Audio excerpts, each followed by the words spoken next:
പവിത്ര, പവിത്ര, പവിത്ര, പവിത്ര, പവിത്ര, എവിടെ പോയി? നിക്കണവിടെ, മുടിയാൻ പറഞ്ഞവനെ. എടാ, നീ ഒരു കാലത്ത് ഗുണം പിടിക്കില്ലടാ. വേണ്ട, പക്ഷെ എന്റെ ജീവിതകഥ ഈ നാട്ടിലെ അച്ഛനമ്മമാർക്ക് ഒരു പാഠമായിരിക്കണം. ഞാൻ എങ്ങനെ ഒരു തേങ്ങാമോഷ്ടാവായി? ഇന്ന് ഞാൻ നിനക്ക് കാണിച്ചു തരാടാ. നിന്റെ അച്ഛനിങ്ങ് വരട്ടെ. വരട്ടെ, എന്റെ അച്ഛൻ പറയുന്നത് വരട്ടെ, കംപ്ലീറ്റ് ആയിട്ട് വരട്ടെ. പ്രായപൂർത്തി ഓട്ടവാശമുള്ള ഒരു ചെറുപ്പക്കാരന്റെ ആവശ്യങ്ങൾ എന്തെന്ന് മനസ്സിലാക്കാൻ കഴിയാത്ത ആ മനുഷ്യനെ ഉണ്ടല്ലോ, ഞാനും ഒന്ന് കാണാനിരിക്കുക. അയ്യോ, പോയോ ഈശ്വര, ഇങ്ങനെ ഒരുത്തനാണല്ലോ എന്റെ വയറ്റിൽ ജനിച്ചത്.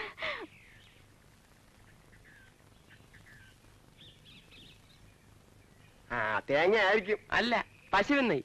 വേണ? വേണ്ട. അല്ല, കുറച്ച് കൊണ്ടുപോവാ. വേണ്ട വേണ്ട. അയ്യാണ്.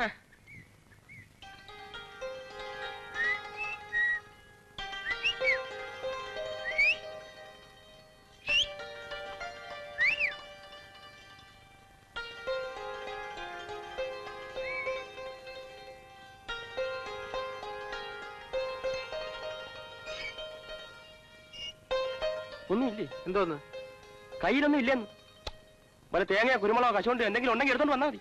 അയ്യ, നിന്നെ പോലെ കള്ളനായി ജീവിക്കാൻ എനിക്ക് കഴിയുന്നില്ല. ഞാൻ നല്ലവനാകാൻ തീരുമാനിച്ചു. ഓഹോ, എന്നാ ഞാൻ വരട്ടെ. എന്റെ കൂടെ നടന്ന് നിന്റെ സൽപ്പേര് കളയണ്ട. അല്ല, കൂടെ നടക്കുന്നതിൽ പ്രശ്നമൊന്നുമില്ല. എന്റെ കയ്യിലുള്ളത് കളവ് മുതലാണ്. 3 തേങ്ങ. ഇത് വിറ്റ് കിട്ടുന്ന കാശ് കൊണ്ട് ചായ വാങ്ങിത്തന്നാ നീ കുടിക്കുവോ? കുടിക്കാം. കുടിക്കുവോ? അത് കുടിക്കും. എന്നാ വാ, കുടിപ്പിക്കാം കേട്ടാ. വാ, നിന്നെ ഞാൻ എന്നെ കുടിപ്പിക്കാം.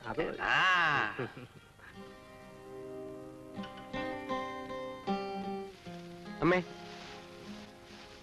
എന്താ മോനെ ഇത്രയും വൈകിയത്? ഇന്നലെ വരുന്നാ ഞാൻ വിചാരിച്ചത്. പോരുന്ന വഴിക്ക് വേറെ 1-2 ഇന്റർവ്യൂകൾ ഒത്തുകിട്ടി. യാത്രക്കൂലിയെങ്കിലും ലാഭമാണേ.